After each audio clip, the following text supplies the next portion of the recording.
हाय, मैं मनीष मेहता और इस वीडियो में मैं बताऊंगा क्लॉसियस क्लैपेरन इक्वेशन क्या होता है, इसका डेरिवेशन कैसे होता है, इसको यूज़ कैसे करते हैं। तो बेसिकली मैं कोशिश करूंगा कि इसका डेरिवेशन एकदम आसान तरीके से बताऊं, शॉर्ट में बताऊं, ताकि आपको सेमेस्टर के लिए याद रह सके और उसे आराम से आप जाके वहाँ पे लिख सको, कुछ भी ना भूलो।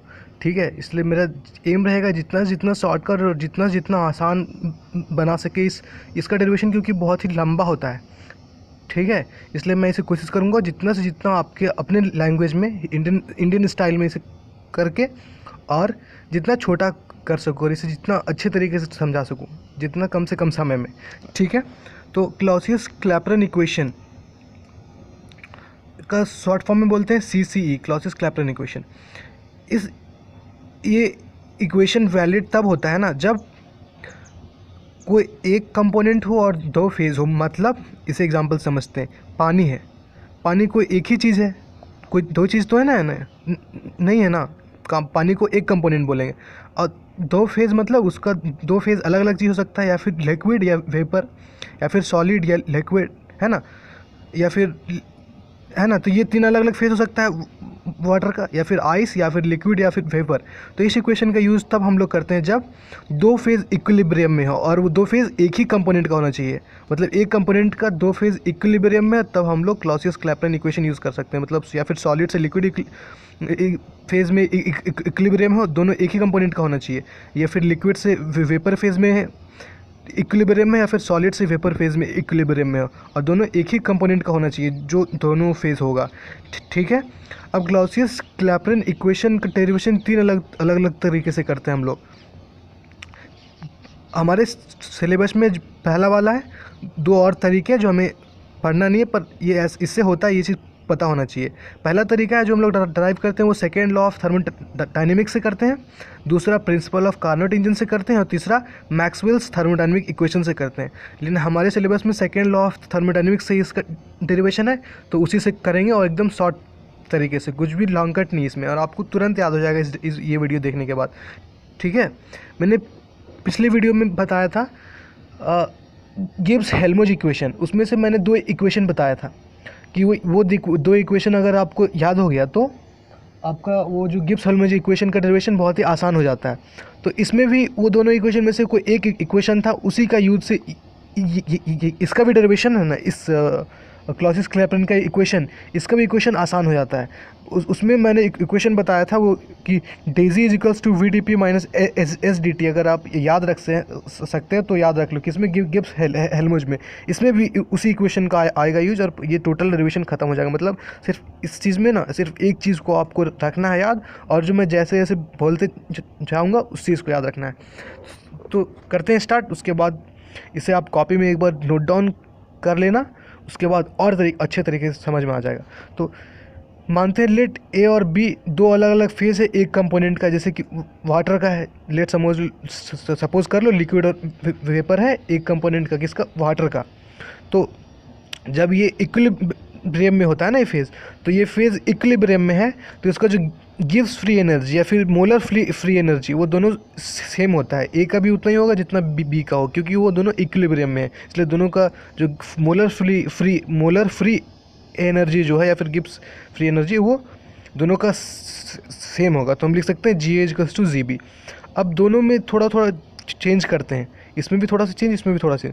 अगर ये दोनों सेम है तो दोनों के लिए डेजी है, इसका डेजी भी होगा, है ना। मतलब दोनों में हल्का हल्का सा चेंज करेंगे तो वो भी तो सेम ही होगा, है ना। तो हम लोग इसको लिखेंगे, अगर एग्जाम में लिखना होगा कि let's taking small change in GA is equals to the small change in JB। मतलब small change in molar free energy of A is equals to small change in molar free energy of B।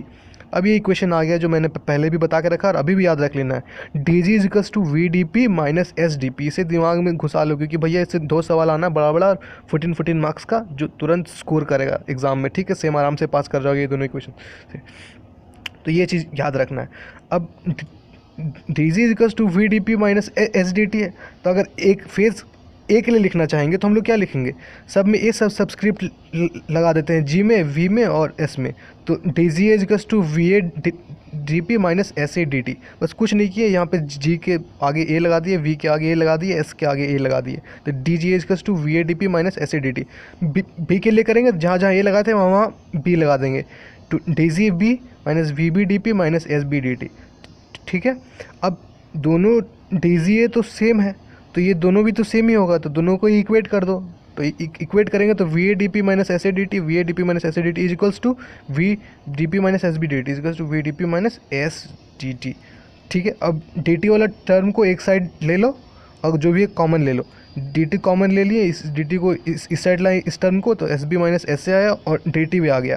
ठीक है, और इस D P वाला term को भी right side ले लो, तो V B minus V A D P, तो इधर से डी टी डिवाइड कर दो नीचे, तो D P upon D T is equals to S B minus S A upon V B minus V A. तो इसे और लिख सकते हैं delta S upon delta V, और डेल्टा एस को हम लोग लिखते हैं 11th-12th में पढ़े हैं बहुत अच्छे से, डेल क्यू बाई टी है, फिर क्यू बाई टी, और डेल वी पहले से है।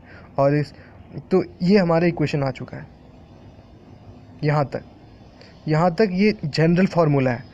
ठीक है, यहाँ तक भी जनरल फार्मूला बोल सकते हैं, लेकिन यहाँ तक हम लिख सकते हैं आराम से, तो यहाँ तक लिख ही देता है। यहाँ तक लिख के आप छोड़ देते हो तो फुल मार्क्स मिलेगा, कोई मार्क्स नहीं काटेगा। लेकिन इसके अलावा भी कुछ टीचर और एक्स्ट्रा बता देते हैं, फिर एक्स्ट्रा आपको भी एक्स्ट्रा स्कोर करना है, टीचर खुश हो जाए देख के, तो क्या करते हैं हम लोग, बस इसका रियल लाइफ में एप्लीकेशन कैसे करते हैं ना, उसका एक्सटेंशन दिखा देते हैं। मतलब क्यू को एच में कन्वर्ट कर देते हैं, डेल्टा एच, टी को टी रहने देते हैं, और डेल्टा वी को we G minus V H. कहने का मतलब ये है कि अगर कुछ हीट दिए है ना, तो उसमें हीट, वाटर को हीट किए, तो वाटर वेपोराइज किया, तो delta heat of vaporisation, enthalpy of vaporisation upon temperature equals to delta V. क्या चेंज होगा उस वाटर का, कैसे वो गैस में कन्वर्ट हो जाएगा माइनस लिक्विड, तो delta H of vaporisation upon T V G minus V L equals to delta H upon T.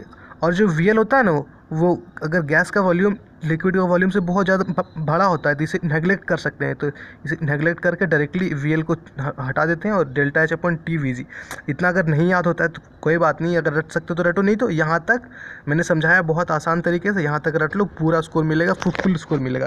Basically मैं इसे फिर से एक बार कंक्लूड करवा देता हूँ, वो ये, इसे सेकेंड लॉ ऑफ थर्मोडायनेमिक्स से डराइव कर रहे हैं। पहले दो कंपोनेंट मानेंगे, उनका गिब्स फ्री एनर्जी को इक्वेट करेंगे, फिर उनके स्मॉल चेंज को इक्वेट करेंगे, फिर ये फॉर्मूला रट के रखना है, और दोनों में ए लगा देना है, बी भी लगा देना, और जो चीज़ था राइट हैंड साइड को इक्वेट कर देना है। राइट हैंड साइड को हम इक्वेट करेंगे आराम से, तो दोनों में D T D P common आएगा, और D P upon D T हम लोग कैलकुलेट करेंगे, तो delta S upon delta V आ जाएगा, और वहाँ से ये आराम से यहाँ तक हम पहुँच सकते हैं। एक बार कॉपी में लिखो इस चीज़ को, बहुत ही अच्छे तरीके से ये चीज़ समझ में आएगा।